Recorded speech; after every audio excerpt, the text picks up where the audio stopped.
Hello, today we will guide you through how to add Dmarc record in Cloudflare. In this walkthrough, we'll be adding a Dmarc record to your domain using the Cloudflare dashboard. A Dmarc record helps improve email security by telling receiving mail servers how to handle messages that fail authentication checks. In Cloudflare, this is typically added as a TXT record in your DNS settings. To begin, open Cloudflare and go to the main dashboard. Once you're signed in, locate the domain where you want to add the Dmarc record and click on that domain to open its settings. This takes you into the management area for that specific website or domain. From there, look to the navigation menu on the left side and click on DNS.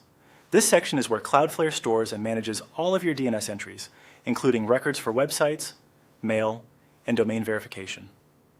After opening DNS, click on Records so you can view the list of existing entries for the domain. Next, click Add Record to create a new DNS entry. A form will appear where you can choose the record type and fill in the required details. In the record type field, click the drop-down menu and select TSC. This is important because Dmarc records must be added as TXT records in DNS. Once TXT is selected, move to the name field and enter the sample name shown on screen. For a Dmarc record, this field usually identifies where the policy should live, so it's important to type it exactly as intended. Then, in the content field, enter the provided Dmarc value exactly as shown.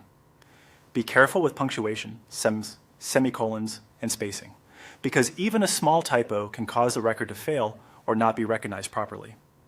Before saving, it's a good idea to quickly review everything you entered. Confirm that the record type is TXT, the name matches the intended Dmarc host, and the content is complete and accurate. Taking a moment to verify these details can help you avoid DNS issues later. Once everything looks correct, click Save to add the new record. Cloudflare will then publish the record to your DS zone. Keep in mind that DNS updates can sometimes take a little time to fully propagate, so the change may not be visible everywhere immediately. And that's it. You've successfully added a Dmarc record in Cloudflare.